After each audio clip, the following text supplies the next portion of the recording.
இறைவாக்கினர் எருசலேம் தேவாலயத்திலே ஜெபம் பண்ணி இருக்கார். அவர் ஒரு காட்சியை காண்கின்றார்.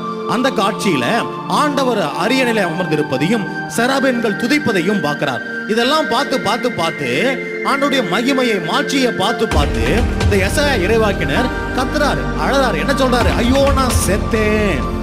இவ்வளவு ஆண்டவருடைய மாட்சி நிறைந்த இந்த இடத்துல இருக்கிறது எனக்கு தகுதி இல்லை, ஏனென்றால் நான் அசுத்த உதடுகளை கொண்டவன் அப்படின்னு சொல்லி அந்த நேரத்துல எசாயா அழுது ஜெபம் பண்ணும் பொழுது ஆண்டவர் அரியணையில் இருந்து ஒரு தேவதூதர் எரிகின்ற நெருப்பை கொண்டு வந்து எசாயாவுடைய நாவை தொடுகிறார். நாவை தொட்டு சொல்றாரு, உன்னுடைய அசுத்த உதடில் இருந்த பாவத்தை நான் நீக்கிவிட்டேன், உன்னை பரிசுத்தப்படுத்தி விட்டேன் என்று சொல்லுகிறார். அப்ப ஒரு குரலை எசாயா இறைவாக்கினர் கேட்கிறார். என்ன குரல்? யாரை நான் அனுப்புவேன்? எல்லாம் இயேசுவுக்கு சாட்சியா வாழணும்னா எதுவரை பாவம் உன்னுடைய வாழ்க்கையில் இருக்குதோ அது வரைக்கும் ஆண்டவருக்கு சாட்சியா உங்களால வாழ முடியாது.